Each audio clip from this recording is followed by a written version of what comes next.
and the steps we're taking to address the rapidly evolving events. My national security team and I have been closely monitoring the situation on the ground in Afghanistan and moving quickly to execute the plans we had put in place to respond to every constituency, including contingency, including the rapid collapse we're seeing now. I'll speak more in a moment about the specific steps we're taking, but I want to remind everyone how we got here and what America's interests are in Afghanistan. We went to Afghanistan almost 20 years ago with clear goals. Get those who attacked us on September 11, 2001, and make sure al-Qaeda could not use Afghanistan as a base from which to attack us again. We did that. We severely degraded al-Qaeda in Afghanistan. We never gave up the hunt for Osama bin Laden, and we got him. That was a decade ago. Our mission in Afghanistan was never supposed to have been nation building. It was never supposed to be creating a unified, centralized democracy.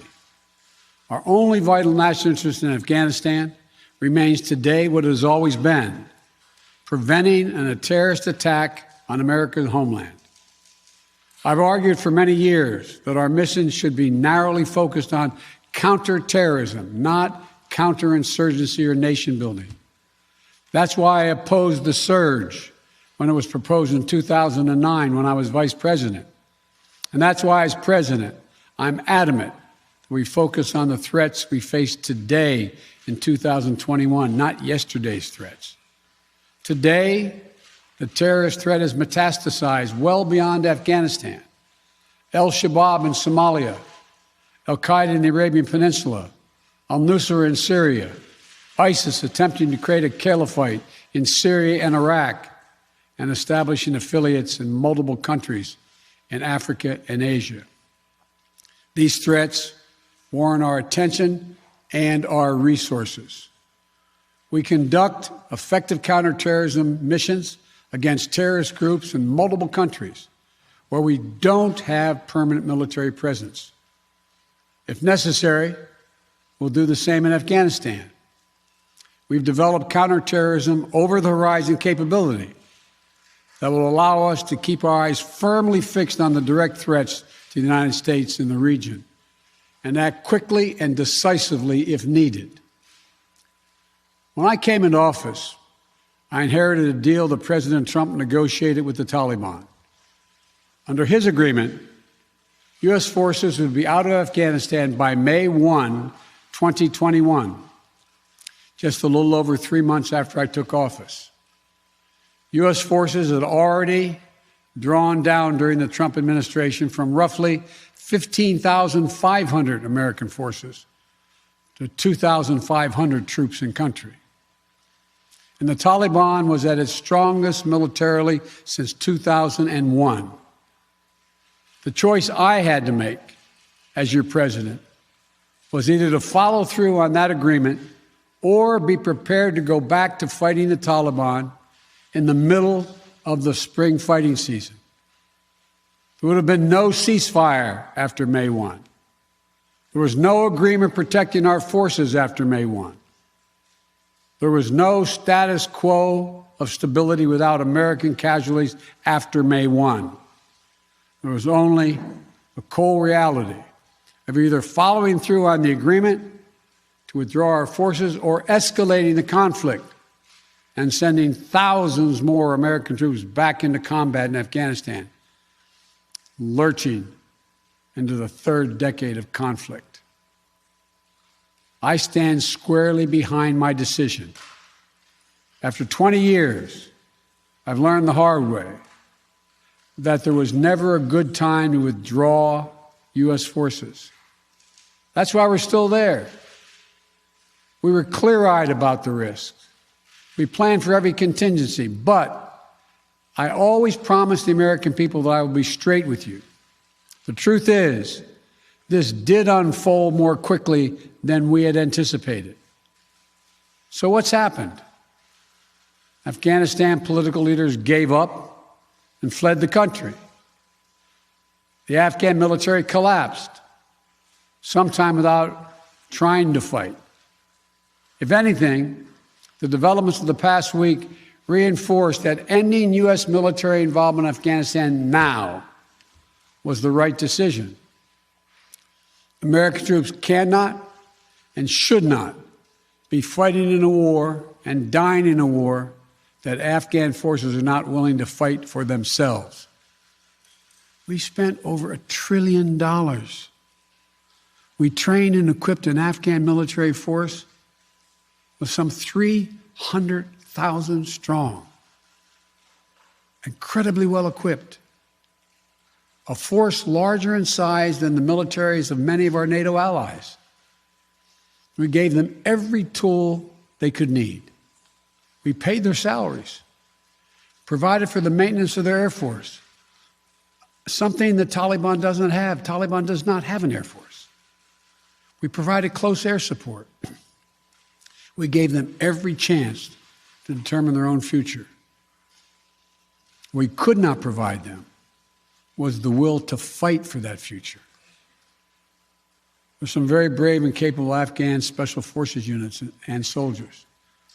But if Afghanistan is unable to mount any real resistance to the Taliban now, there is no chance that 1 year, 1 more year, 5 more years, or 20 more years of U.S. military boots on the ground would have made any difference.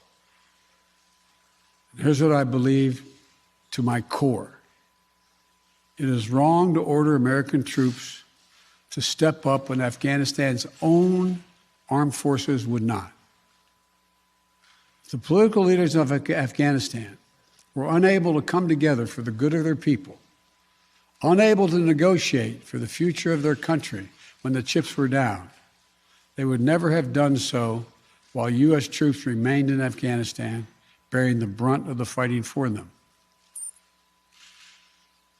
And our true strategic competitors, China and Russia, would love nothing more than the United States to continue to funnel billions of dollars in resources and attention into stabilizing Afghanistan indefinitely. When I hosted President Ghani and Chairman Abdullah at the White House in June, and again when I spoke by phone to Ghani in July, we had very frank conversations. We talked about how Afghanistan should prepare to fight their civil wars after the U.S. military departed, to clean up the corruption in government so the government could function for the Afghan people. We talked extensively about the need for Afghan leaders to unite politically. They fail to do any of that. I also urged them to engage in diplomacy, to seek a political settlement with the Taliban. This advice was flatly refused. Mr. Ghani insisted the Afghan forces would fight, but obviously he was wrong. So I'm left again to ask of those who argue that we should stay, how many more generations of America's daughters and sons would you have me send to fight Afghanistan's civil war when Afghan troops will not? How many more lives, American lives, is it worth? How many endless rows of headstones at Arlington National Cemetery? I'm clear on my answer. I will not repeat the mistakes we've made in the past. Mistake of staying and fighting indefinitely in a conflict that is not in the national interest of the United States, of doubling down on a civil war in a foreign country, of attempting to remake a country through the endless military deployments of U.S. forces. Those are the mistakes we cannot continue to repeat because we have significant vital interest in the world that we cannot afford to ignore. I also want to acknowledge how painful this is to so many of us. The scenes we're seeing in Afghanistan, they're gut-wrenching, particularly for our veterans, our diplomats, humanitarian workers, for anyone who has spent time on the ground working to support the Afghan people, for those who have lost loved ones in Afghanistan, and for Americans who have fought and served in the country, serve our country in Afghanistan. This is deeply, deeply personal. It is for me as well. I've worked on these issues as long as anyone.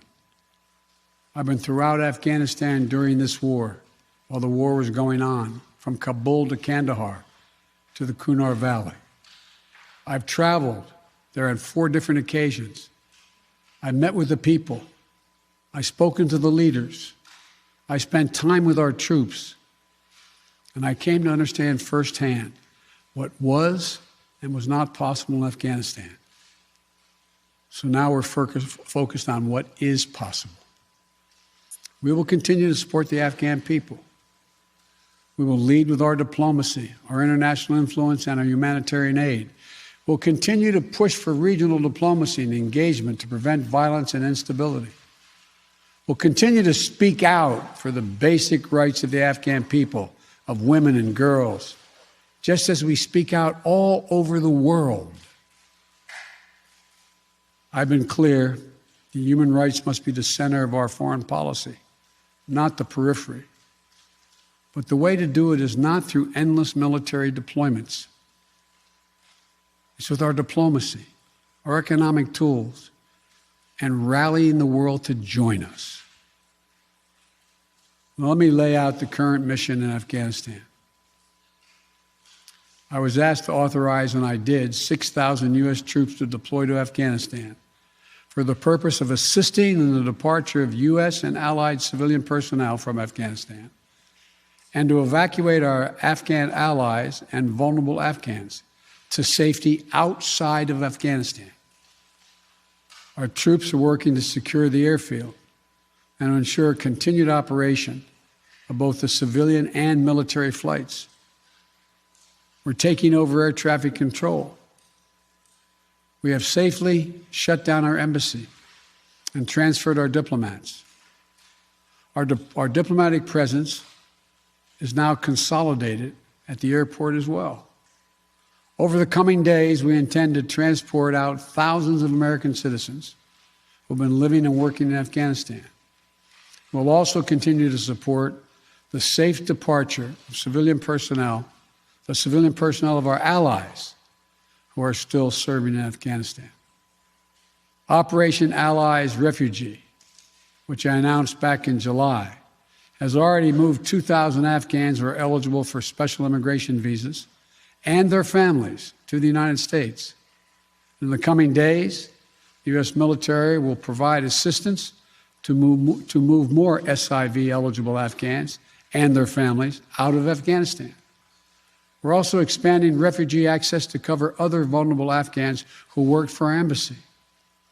U.S. non-governmental agencies or U.S. non-governmental organizations and Afghans who otherwise are at great risk, and U.S. news agencies. I know there are concerns about why we did not begin evacuating Afghans civilians sooner. Part of the answer is some of the Afghans did not want to leave earlier, still hopeful for their country. And part of it because the Afghan government and its supporters discouraged us from organizing a mass exodus to avoid triggering, as they said, a crisis of confidence. American troops are performing this mission as professionally and as effectively as they always do, but it is not without risks. As we carry out this departure, we have made it clear to the Taliban, if they attack our personnel or disrupt our operation, the U.S. presence will be swift and the response will be swift and forceful. We will defend our people with devastating force if necessary. Our current military mission will be short in time, limited in scope, and focused in its objectives. Get our people and our allies to safety as quickly as possible. And once we have completed this mission, we will conclude our military withdrawal. We will end America's longest war after 20 long years of bloodshed. The events we're seeing now are sadly proof that no amount of military force would ever deliver a stable, united, secure Afghanistan, as known in history as the graveyard of empires. What's happening now could just as easily happen 5 years ago or 15 years in the future. You have to be honest. Our mission in Afghanistan is taking many missteps, made many missteps over the past 2 decades.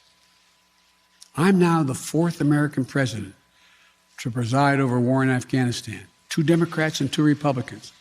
I will not pass this responsibility on to a 5th president. I will not mislead the American people by claiming that just a little more time in Afghanistan will make all the difference. Nor will I shrink from my share of responsibility for where we are today and how we must move forward from here. I am President of the United States of America, and the buck stops with me. I'm deeply saddened by the facts we now face.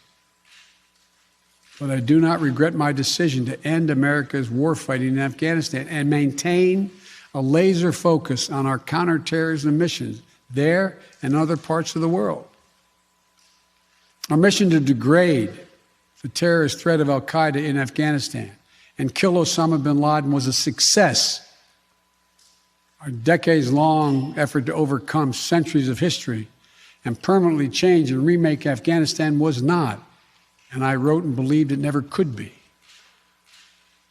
I cannot and will not ask our troops to fight on endlessly in another country's civil war, taking casualties, suffering life-shattering injuries, leaving families broken by grief and loss. This is not in our national security interest. It is not what the American people want. It is not what our troops, who have sacrificed so much over the past 2 decades, deserve. I made a commitment to the American people when I ran for president that I would bring America's military involvement in Afghanistan to an end. While it's been hard and messy, and yes, far from perfect, I've honored that commitment. More importantly, I made a commitment to the brave men and women who serve this nation that I wasn't going to ask them to continue to risk their lives in a military action that should have ended long ago. Our leaders did that in Vietnam when I got here as a young man. I will not do it in Afghanistan. I know my decision will be criticized, but I would rather take all that criticism than pass this decision on to another president of the United States, yet another one, a 5th one, because it's the right one, it's the right decision for our people, the right one for our brave service members who risk their lives serving our nation, and it's the right one for America. Thank you.